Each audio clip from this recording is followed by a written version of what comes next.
I've attempted to preach this message a few times, but the service has gone a different direction. And so this service is meant just to be like it is tonight. God has a purpose. So evidently there's someone here tonight that has got to hear this, or someone via the internet, either way. And I believe God's going to help us tonight. Revelation chapter number 2, verse number 1. If you have it, we're going to read to verse number 6. Once you have it, stand to your feet. That'll let me know you got it, unless you're not physically able. If that's the case, we understand. Revelation chapter 2, verse 1 through verse number 6. And I won't ask you to stand up again unless that's just what you want to do. I'm sorry for making you do all these calisthenics.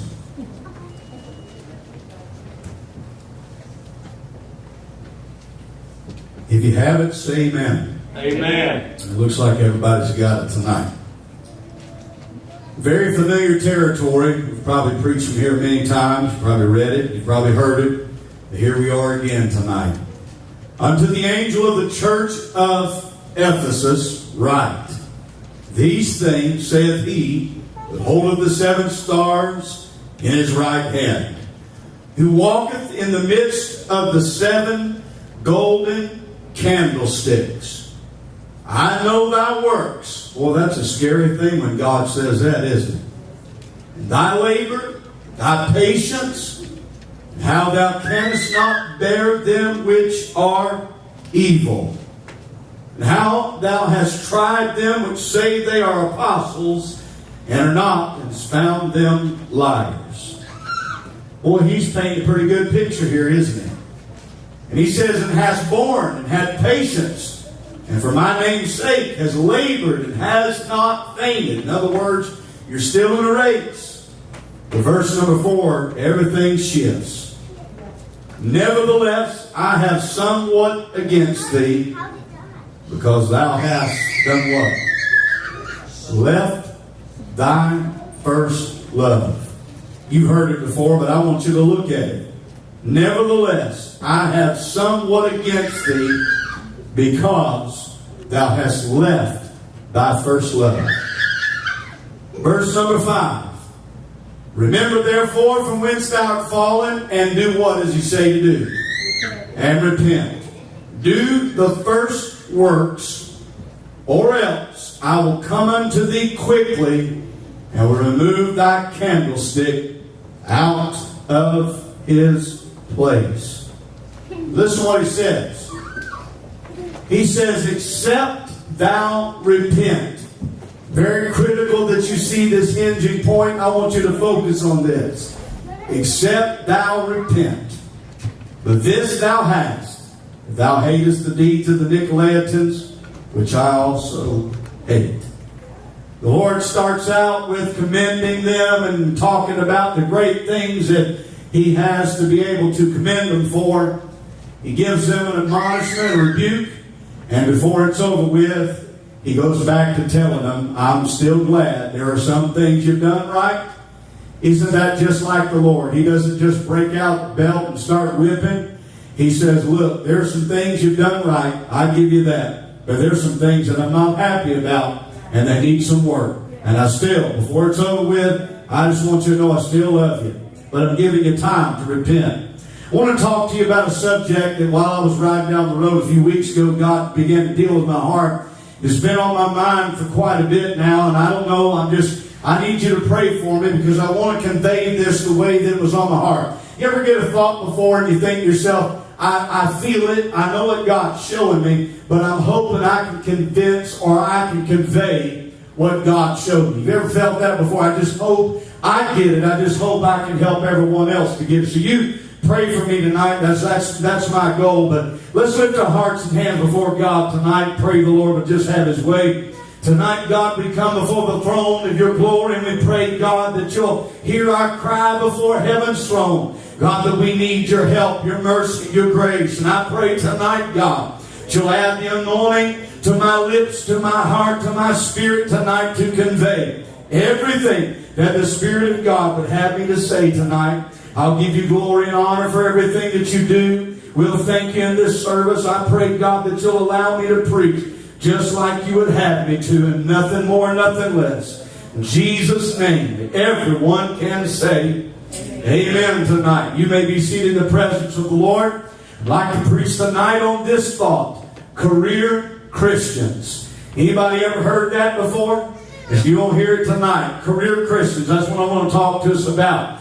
You know, before I get into this was on my mind as I stood up here on the platform and I began to think about love relationships. And you know, oftentimes when we think about our love relationship with God, it's been over the years often compared, because of what Scripture says, to the marriage relationship and to the relationship we have with God as the bride and the bridegroom. So there's a love relationship there.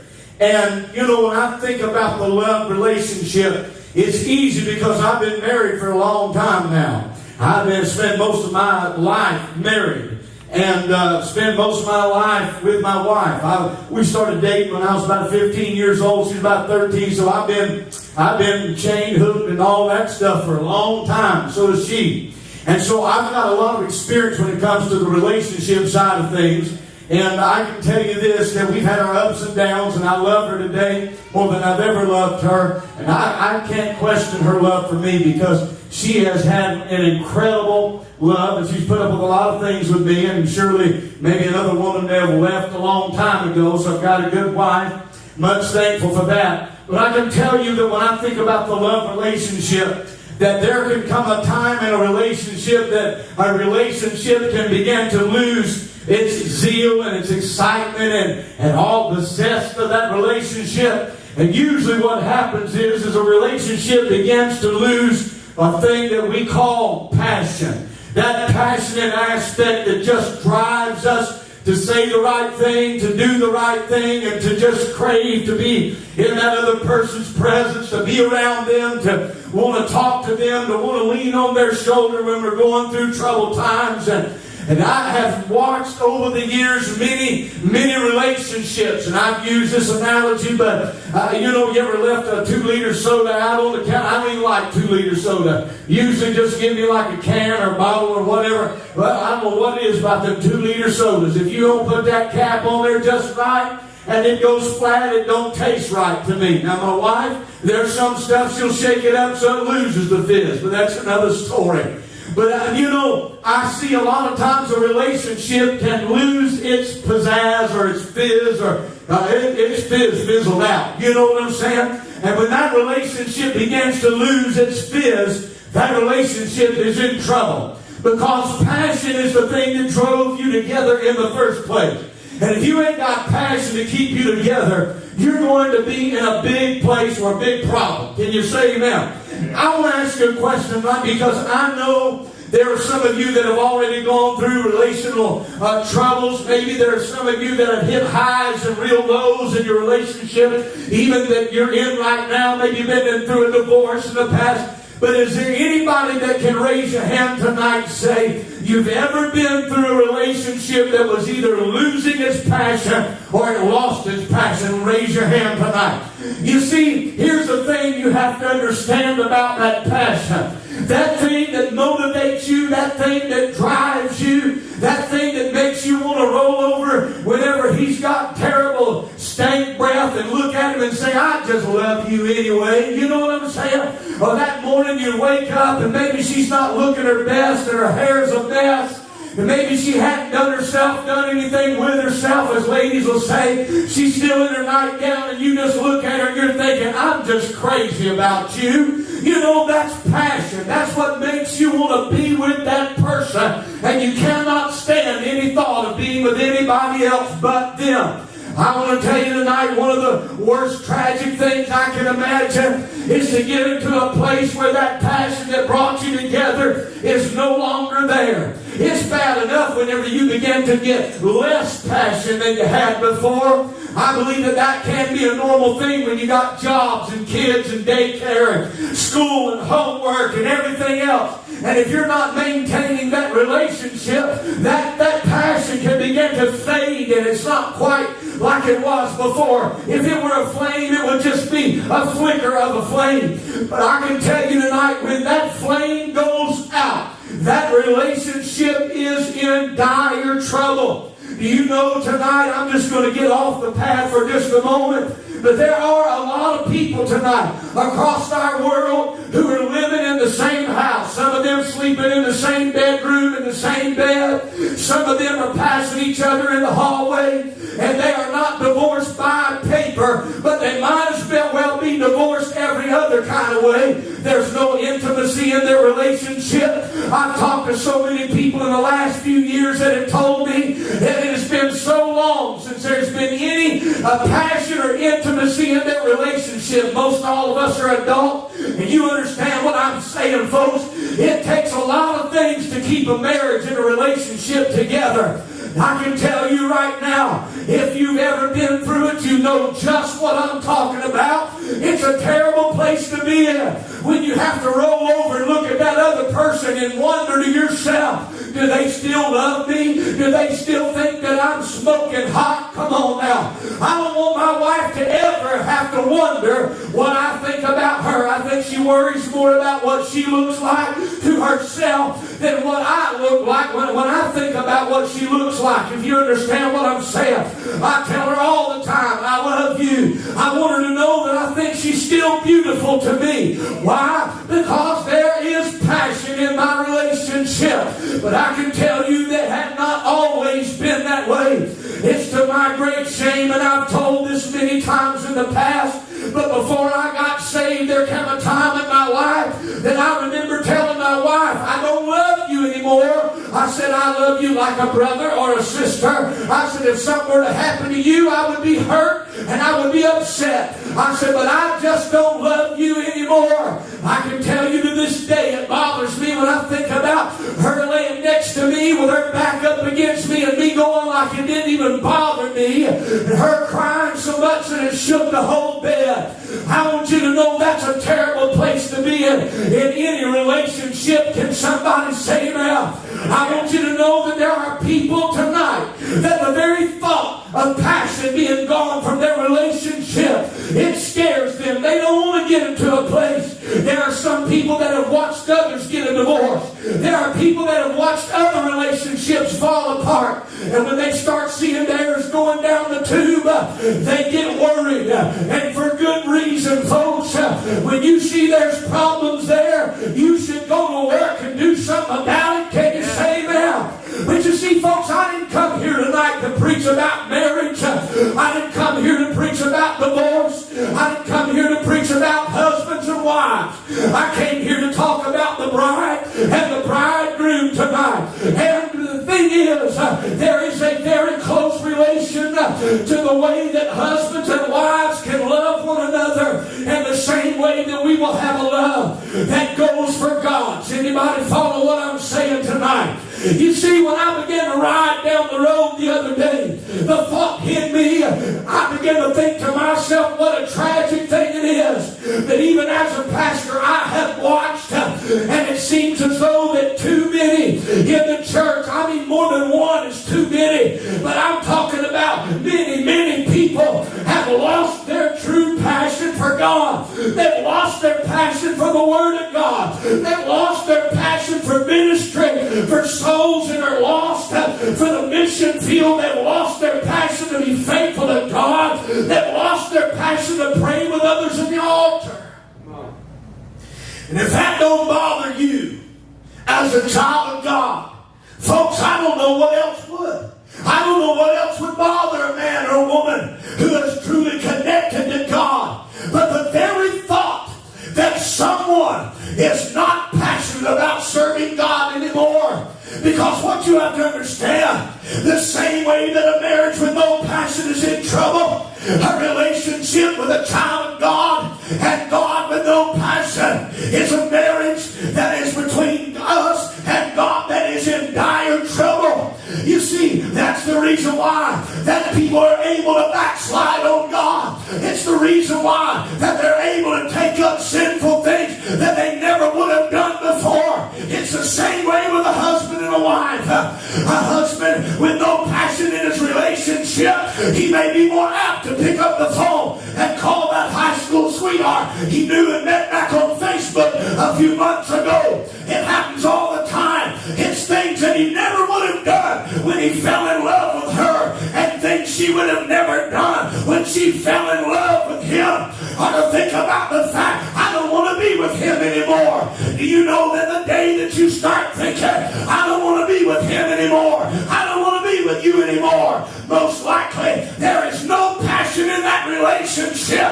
Folks, there are people that backslide all the time, and they pick up things, they do stuff they never would have done when they first gave their life to God. But tonight it's a whole other story, because there is no passion in the relationship. Come on. And I want to tell you tonight, submit to the church, that they have become what I'm going to call tonight, I feel like the Spirit laid this in my heart, a career Christian. Well, Brother Myers, isn't that a good thing? You know? Well, folks, you know, many times in preaching I deal with, you know, all these little specific battles we go through. All the circumstances because of what we're going through. I preach a lot of stuff like that. But when the Lord laid this on my heart, I felt highly compelled to talk about the whole of our experience. Not just a little spot, not just a little season of our life where we're going through a trial. Folks, tonight, God has dealt with my heart to talk about our whole relationship, our whole experience. I mean, what good would it do me to just talk about, you know, one dinner that you had with your husband, or one meal that you ate with your wife, or one night that you went and had a good time together, or one bad experience. Do you know we've got to take a step back and look at the whole of our relationship? Because I'm afraid sometimes that what we do is one of two things. I've watched folks that'll beat themselves to death and can't never do nothing right in their own eyes, and they step back and they say, well, you know, I messed up here and messed up there, and they forget about everything else, the big picture of all the other times that were on their mark, serving God, being faithful. Then you got another crowd who they look like in their eyes they're okay with God, and they're basing that on a few good times they felt God in a church service along the way, but the rest of their life they're not true to God. Do you know, if we step back, we can see just where we stand with the Lord. Amen. Whether there's passion in that relationship or not. Folks, I hope that somehow that I've painted a clear enough picture for you to understand that a lot of times people will look at their relationship and they don't see that there's anything wrong. They don't understand, or they have not caught the signs just yet. But sometimes when you evaluate your relationship a little bit deeper, I mean, since we're already here, and we're already talking about it, and we're already using it as an example. Just imagine a husband and wife that are going along, and they've been so busy they haven't taken time to consider what their relationship really is. And then one day they step back and say, well, I don't remember the last time we kissed. I don't even remember the last time that we went somewhere by ourselves on a date. I don't remember the last time that we told each other good night or good morning. You know, quite frankly, there's not much passion in this relationship anymore. Huh? Sometimes you've got to stop and look to see if there is a problem before you can ever know there is one. Because sometimes you can go along oblivious. Now, I shared this here a while back. I got some preaching to do tonight, so you just pray for me. But I was reading something here a while back I came across, and it caught my attention. It said that people that are in their 50s, around 50 to 55 years old, that have been married for 25 years or more, consistently in one marriage, that there has been a surge of divorce among people getting into their 50s, 50 to 55 years, after 25 to 27 years of marriage. And they were trying to understand, why is this? So they went on to list all what they found. And you know what blew my mind? I just get right to the point. They said what happens and what is happening and why there's a huge surge of people in their 50s getting a divorce after all those years of marriage is because for 25 to 27 years their marriage, they have spent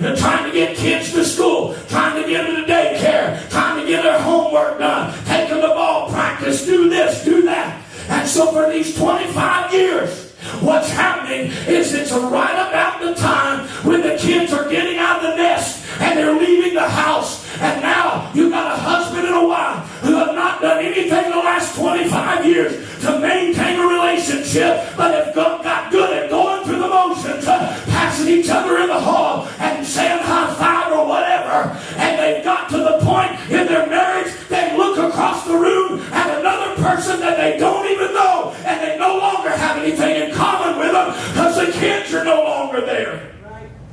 Folks, do you understand?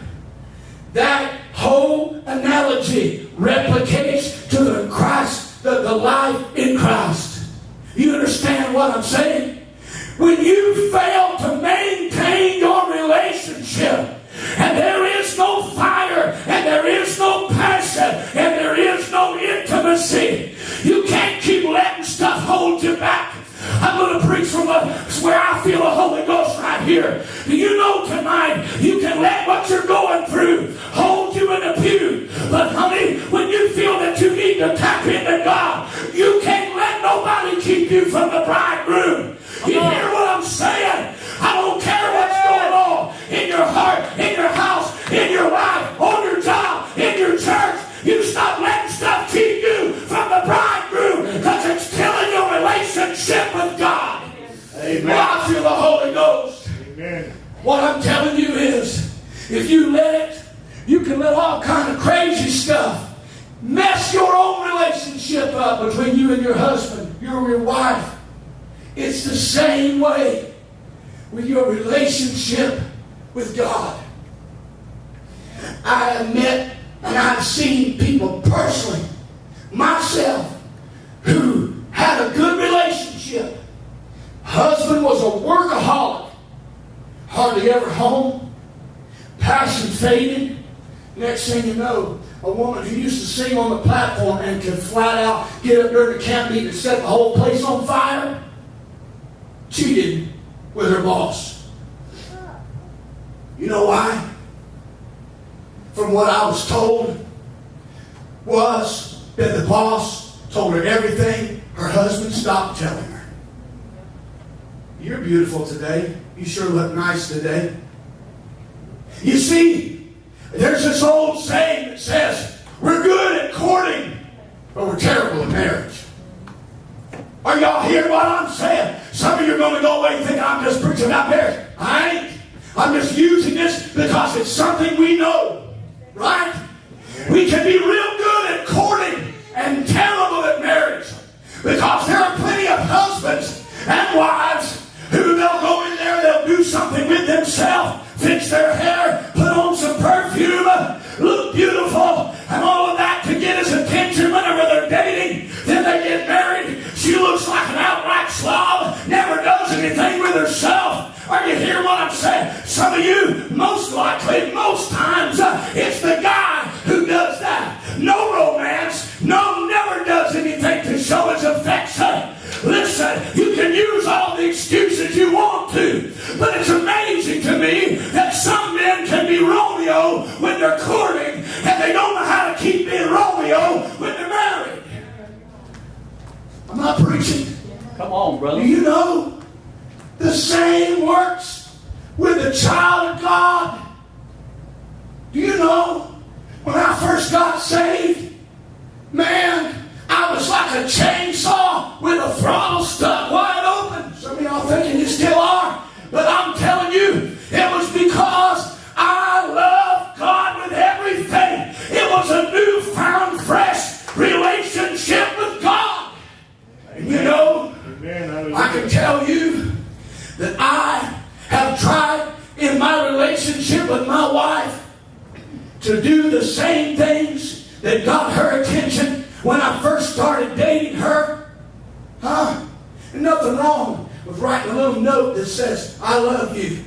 When she's got a migraine headache and I don't want to wake her up by saying good morning, stick it on the computer screen so when she gets up, she knows I love her. Nothing for a wife that loves her husband to take a few moments and stick a little thing inside of his wallet that says, I love you. You see, that is what you do when you get to the place that you really want somebody to know. What I'm telling us tonight is this. It's the same thing you want right now in your relationship with your husband or your wife. It should be the same way with God up in heaven. Can somebody say amen? What I'm telling you is that just like this church Ephesus, that there's a lot of people who've let their love fade away. Can somebody say amen to me right here? You see, when I use the word career, most everybody here understands when I say career, that means a long time or a long-term venture, job, some kind of task, what have you. But it is a lifelong or an extensive undertaking of some sort of job or task. When we say career, you know, I started thinking about some of the ones that we've heard tossed around, like career criminal, career politician. There's not much difference there. Career athlete. When you attach the word career to criminal, that means that guy has invested the majority of his life. He has made it his life's work to become his job, to become the best criminal. Right? Or a politician, that they have made it their life's work. Now some of you might say, well then that ought to be a good thing when you talk about the child of God being a career Christian.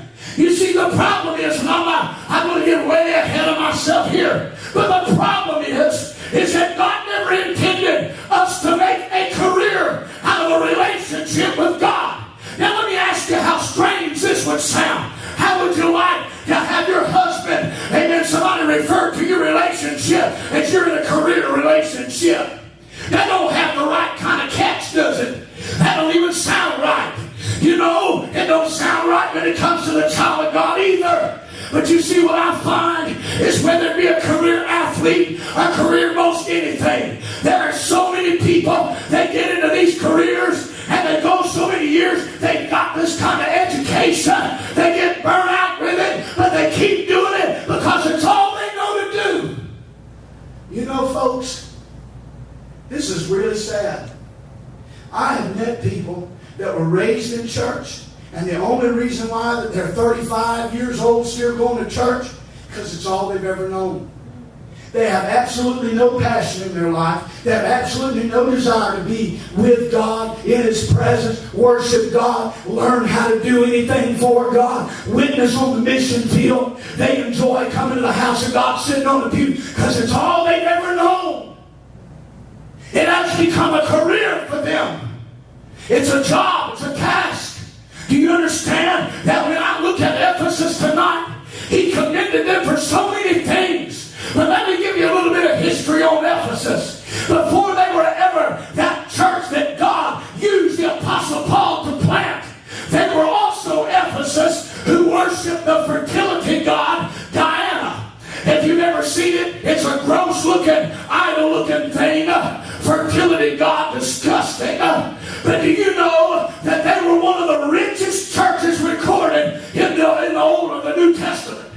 And you know, if you go back and study their history, there was one thing amazing about this group of people. When they served Diana and any other god, they were to a strict adherence to practices and methods and forms. And if they got dedicated to something, they were on it. They were committed. When you look at their history serving this fertility god Diana, Ephesus was a committed church, if you want to call it that, who was to the letter of the law. They practiced every ceremony just like it was supposed to be. Every I dotted, every T crossed, so to speak. Well, you see, the thing is that when I look at what Paul told us, I am understanding that it's a very good possibility that ideology they carried over into their relationship with God. You see, when they first heard the message Paul gave them, they were like two newlyweds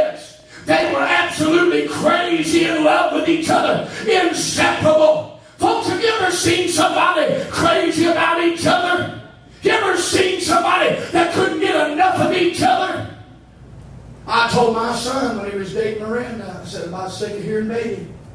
Baby, baby, baby, baby, baby, baby, baby, baby, baby, baby, baby, baby, baby, baby. Baby on the phone, baby, baby, baby, baby. Okay, baby, all right, baby, talking to baby, baby. Oh, yeah, baby, what, baby, baby, baby, baby, baby. I'd like to baby me to death. We would go somewhere, and I mean, we went to a job interview. Not long after they got married, he had to go with her. We walked in the job interview. He was holding her hand, walking right up to get an application. I said, son, you don't have to hold her hand to go to get an application. You can't let go for 5 minutes. It ain't going to kill you. Huh? Right? You understand what I'm saying? Right? But I understand there are some things that may be more reasonable. And you say, that's just normal. It might be normal to be crazy about each other when you first got together. But it ain't normal when you ain't crazy about each other 10 years later. That's where I see a lot of church folks at. They ain't crazy about God like they was when they first got in love with Him in the beginning. You see, that's exactly an overlay of this Ephesus church. You know what they did? They fell in love with the message Paul gave them. They walked off and they left this fertility god who they were so committed and dedicated to. And they decided, we're going to serve God Himself. And you know what? God said, you know what? I've been watching you. You hate the deeds of the Nicolaitans. I don't got time to get into all of that. But the Nicolaitans, in some people's opinion, was like a modern day once saved, always saved kind of a group. He said, you hate the deeds of those folks. He said, I commend you for that. You don't buy into that stuff. He said, you tried some people and you found out they were liars. You tried those that say that they were of God, they were apostles, whatever, and you have found them to be liars. And I commend you on that. He commended them for a lot of things. But Sister Benefield, in verse number 4, what does he say? He says, nevertheless, I have somewhat against you, for you have left your first love. You know, if you don't have love for God, all the other stuff doesn't really mean a whole lot. You see Brother Doug sitting back there in his Napa shirt? I love Brother Doug. I'm going to tell you something. He knows how to work the sound booth. He's good at what he's done. Been doing this for a few years. And he really loves to do these things for God. You should want to use your talents for God. But do you know, I'm using him as an example because I know he won't mind. But do you know, you can sit in that sound booth service after service after service and be just like a husband and wife going through the motions and no passion. Do you know you can do that? You've heard me say as a pastor, you can come to church, you can sit on the pew, and you can be here, but you ain't here. Are you hearing what I'm saying? What you're doing is you're holding the pew down and you're just going through the motions. Man, I'm talking about like two lovebirds who just fell in love with each other. I mean, crazy about one another. Come on. Those are the best times in my marriage. I love all the other times, but honey, let me tell you, when my wife got back from up there in North Carolina, boy, I'm telling you, it was like a grand finale. Come on home, baby, I love you. We enjoyed time to be able to talk to each other, and I mean, it was just wonderful to be able to talk, go to places together, go shopping together, go do things together, and it felt like we just started dating all over again. Those are some of the best times in your life. But you know what? You got to take an initiative to get back to that place. Is anybody besides me, you ever got into your actual relationship with your spouse? And you think, man, things are all out of whack. I don't know what's going on. I don't know why. It seems like everything I say, she takes it wrong. Everything he says, he takes wrong. It's like we can't even get around each other arguing all the time. This is ridiculous. I wish things could just go back to the way they were. Am I still preaching? Come on. I just wish things go back the way they were. You know, somebody at some point has got to take the initiative, because it won't be long if you don't. That relationship ain't going to be nothing. You have to make up your mind. You want this. Sure as I'm standing here tonight, I'm telling you, you might give your all to God tonight. And I've seen a lot of new converts do this. boy, they get wound up tight. They're serving God. They're giving it everything they got. And you know what I tell them? I tell them this: don't ever lose that.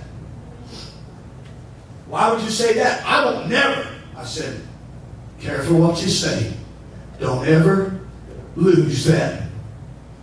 Because there'll come a time, just like a husband and a wife, when you first got together, you had to get you 3 or 4, then one more just for good cause. Kiss before you go to sleep. Then there'll be times whenever you look over, you just go back to sleep, you don't even get a kiss, right? Do you know that in your relationship with God, there are those times at night when you roll over and you see a Bible sitting there and you think, well, it's okay. And there's no passion. You have no desire for the Word of God. You don't even want to read. You don't have no desire to even read it. When you do the things you do them out of mechanical motion. Do you know that there are a lot of relationships? And I just want you to read between the lines here. There are a lot of relationships between a husband and a wife where when they do have any time of intimacy, they look at it like the maintenance on a car. It's not like, well, we just want to spend time with one another, or we can't wait to be with each other. It's more like, like you're going down to get the maintenance done, get an oil change or something like that. There is no passion and there is no drive in that relationship. Now, I know I'm being candid here, but sometimes you got to let people understand the same kind of thing happens in your relationship. You roll over and you grab your Bible and it's just, I got to do my nightly oil change. I'm just going to read the Bible because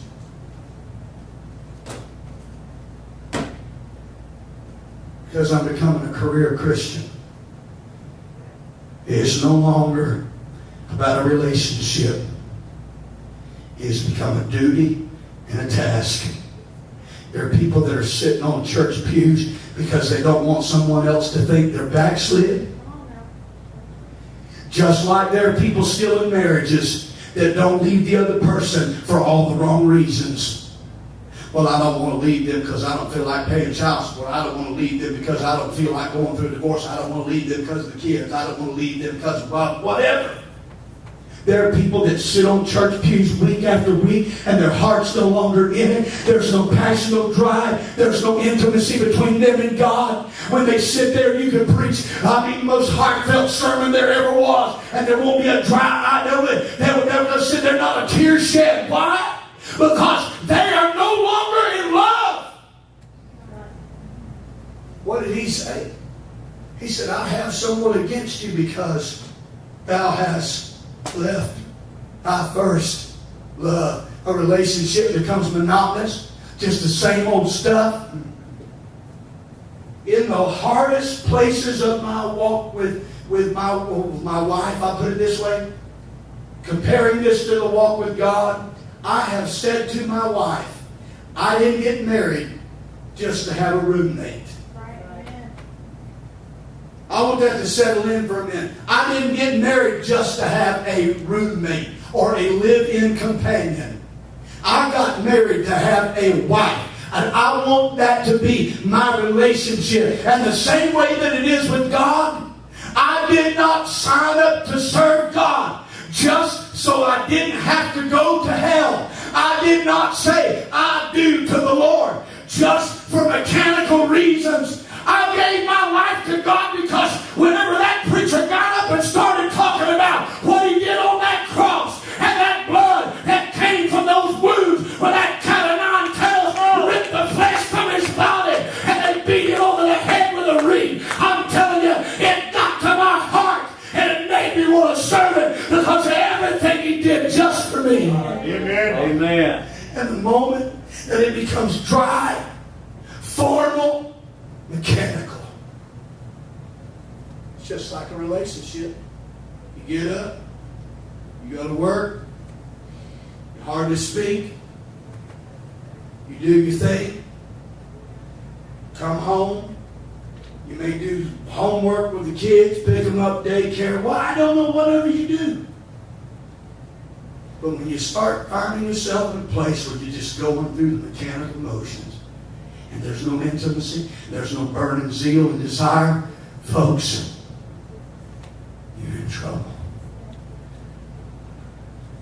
Is it on those of you claim to be baptized in the Holy Ghost? The only time you speak with tongues as the Spirit moves on you when you're in church?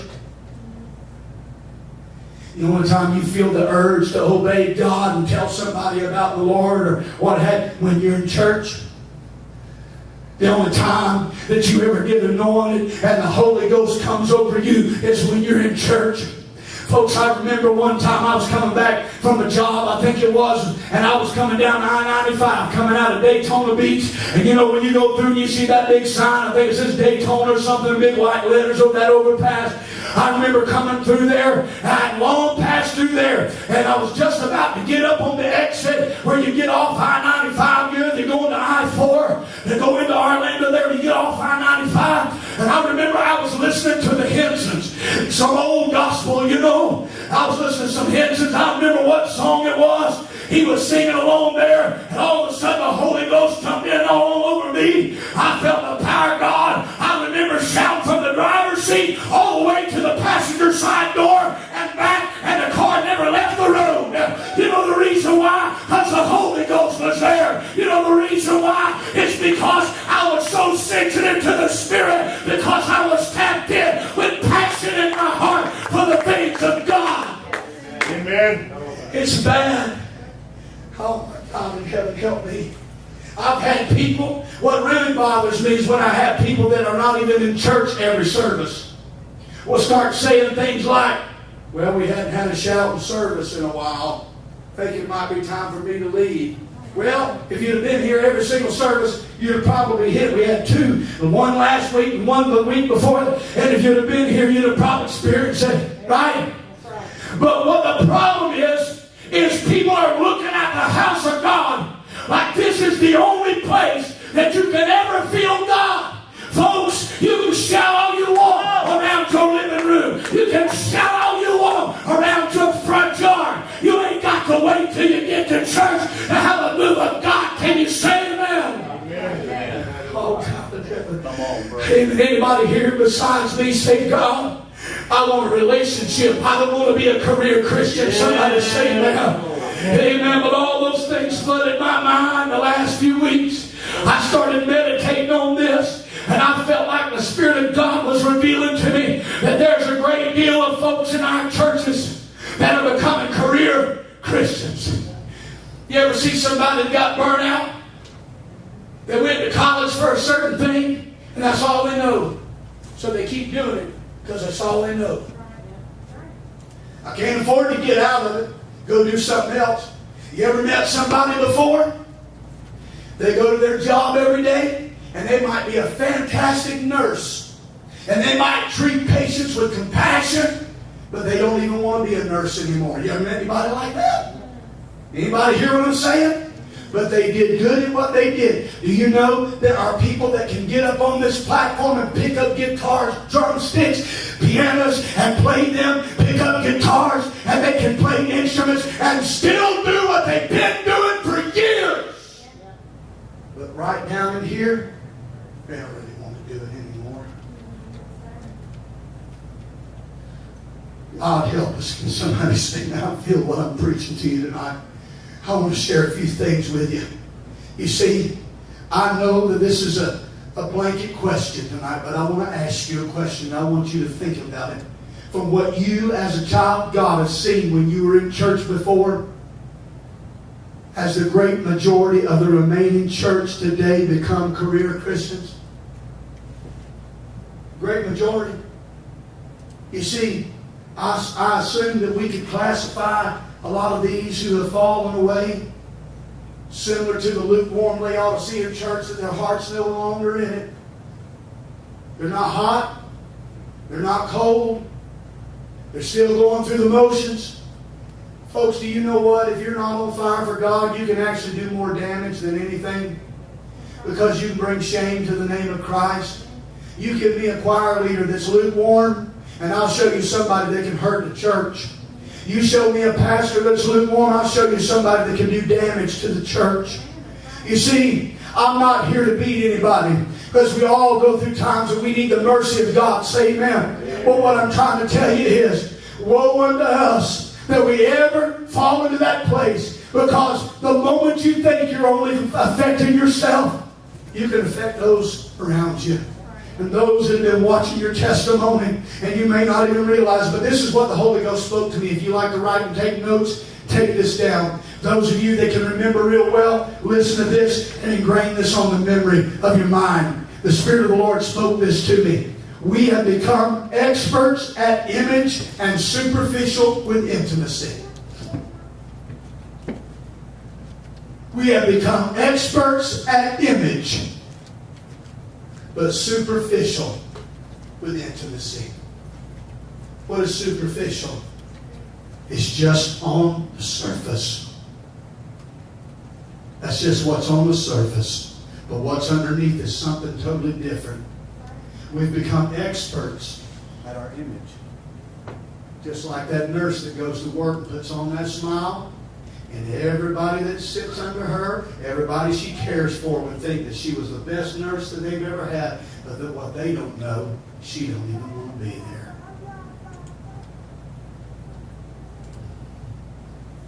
There's a lot of folks I'm seeing in our churches. Listen, I'm not here to hurt nobody, and I'm not here to cause nobody to feel like they want to just run. But I'm trying to help us understand, we've got to get a passion back in our relationship with God. Somebody say amen. Amen. Because what is happening to us, if you're not mindful, you'll start finding yourself going through the motions, and you'll get to the place that you'll be an expert at your image. But the truth is, when it comes to intimacy, you're just superficial. You ever met anybody before that you're wondering to yourself, well, they shout around at church all the time. I've seen them, they were just kicking a leg singing that last week, and then they're backslid. They cheated on their wife. What? You tell me how that happens? Because it's just what the Holy Ghost spoke to me. They become an expert at their image. They become superficial with intimacy. Something's wrong. In my time of pastoring, I've met folks before that whenever you would go out to eat with them, you would have thought they was in love with each other. Well, you didn't find out 2 months later, and they're filing for divorce, and you wonder why is that happening, and you find out the reason is because of the fact that superficially, underneath the surface. You see what I'm saying? All I'm telling us tonight is this. You and I have got to take a few minutes and stand before God's royal mirror. Brother Doug, if there's a person, a thing, a place, or anything that stood between you and your wife, you don't let it stay there. Why? Because you love her. Been too many years and too many trials and too many afflictions. You don't let something stand between you and your wife? I don't think so. If you found out that something was trying to come, you found out some man was trying to romance her, you'd leave that place you work at. You might even pull out that Napa shirt like Superman or something and come running through there like, what's up? You know what I mean? So why in the world, if we wouldn't let something come between that thing that we love so much, why do we let stuff come between us and God? Why is it that we're not willing to fight for that intimacy? I mean, folks, you ought to get angry at the fact that things have come between you and your relationship with God. When you get to the place that you're letting stuff and reasons and excuses, well, Brother Myers, you just don't understand. Let me tell you, folks, I've been through so much junk in my experience with God. There were times, I remember one time when I was at a church, and it felt like everybody in the church was against me. You know what I did? I sulked in it for a while. But then I made it up in my mind. I know where I stand, and I can't change what all these other people are going to do, what they think, whatever. I'm going to serve the Lord, and I'm going to love on Him if they don't like it or if they do. Amen. Pardon me while I shout a little while. Pardon me while I run to the altar. Pardon me while I get behind the preacher. Because I'm tired of what you think, they think. Everybody says, let's just serve God. If something's standing in the way, Stop letting us stand between you and God. Say amen, somebody. Amen. Here tonight, normally when you think of a career, and you think of it as being long-term, lifelong, some folks are going to go away maybe, possibly, and think, well, I would have thought it'd be a good thing to be a career Christian. The problem is that too many people have made it a lifelong job or a practice instead of a lifelong relationship. No more than if this was my marriage certificate. That's all fine and well. That's great. I can say I'm a child of God. But in my marriage, between me and my wife, you know the thing that makes my marriage what it is special is the seal that God put on it and the love that we keep between us. Amen. I'm just telling you tonight, all I've been thinking about the last few weeks is the fact that in my time of serving God, I'm watching people that are just drifted. I'm going to close on this thought. Over the years, I've often, when talking about drifting away from the Lord, I've used Eutychus. Some of you remember this young man. He chose the most dangerous seat in the house. Most likely it was a packed night. Paul was getting ready to leave. This was his last chance to preach. So the man of God must have been trying to make sure he got everything in before he left the shore the next day. The Bible said while Paul was long preaching, I believe it's Acts chapter 19 or so, it said when Paul was long preaching, it said Eutychus fell into a deep slumber and sleep, and he fell out of the window, out on the ground dead. From the third loft, I think it was.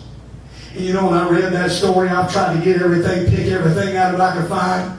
The Bible said there were many lights in the upper chamber. In other words, in spite of the fact that one of the greatest preachers that ever walked in shoe leather was preaching that night, in spite of the fact that this is a message maybe that he needed, in spite of the fact that it was plenty of light in the house, he let slumber come into his eyes. And he started doing that thing that some of us do. You ever start nodding off? And you start falling asleep. And you start catching yourself. Well, I'm watching a lot of folks over the years. And they go to dead churches, dry places. They get an altar. They pray a little while. They don't get what they need. So they stop going. They're catching themselves. Drifted. Some of them just finally get to the place and get tired of fighting. And they just give in to it. And the next thing you know, you're out on the ground, dead. Stand across the house, if you will, and ask Amanda if she will come up and play something for us. I don't know if you can tell tonight, but I have preached my heart. And I've tried to share with you and tell you what the Lord's showed me. At least 3 different times I was going to preach this message, Brother Eric, and the Lord had different plans. I believe it was ordained that God wanted it preached tonight for a reason.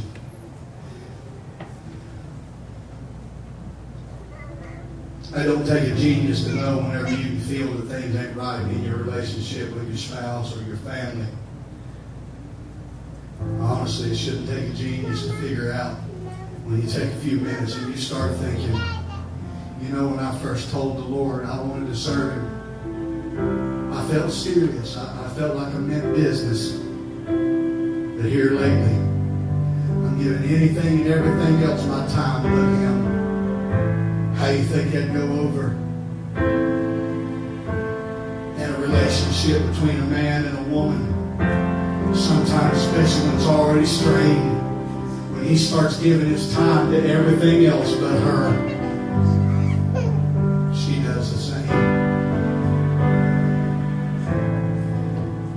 It makes for a miserable relationship. You want to know the reason why we got so many miserable Christians, why they're cantankerous, why they're so hard to bear with and deal with, and folks come along and say, well, that's just so-and-so, you got to deal with them. They're miserable because they are not loved. You show me somebody in love that ain't miserable. You show me somebody that is crazy about somebody else. They ain't miserable. Because that's all they think about. And I hear it tell Genesis. Nevertheless, I have someone against you. Because you left your first love. It was back in about 2011, if my memory serves me right. I don't remember the date, but I preached a message here at Grace Street Church of God. Oh, you don't love me like you used to. God forbid that I ever get to the place, Brother Mike, that I don't have the same love that I did the day that I knelt down and said, come into my heart.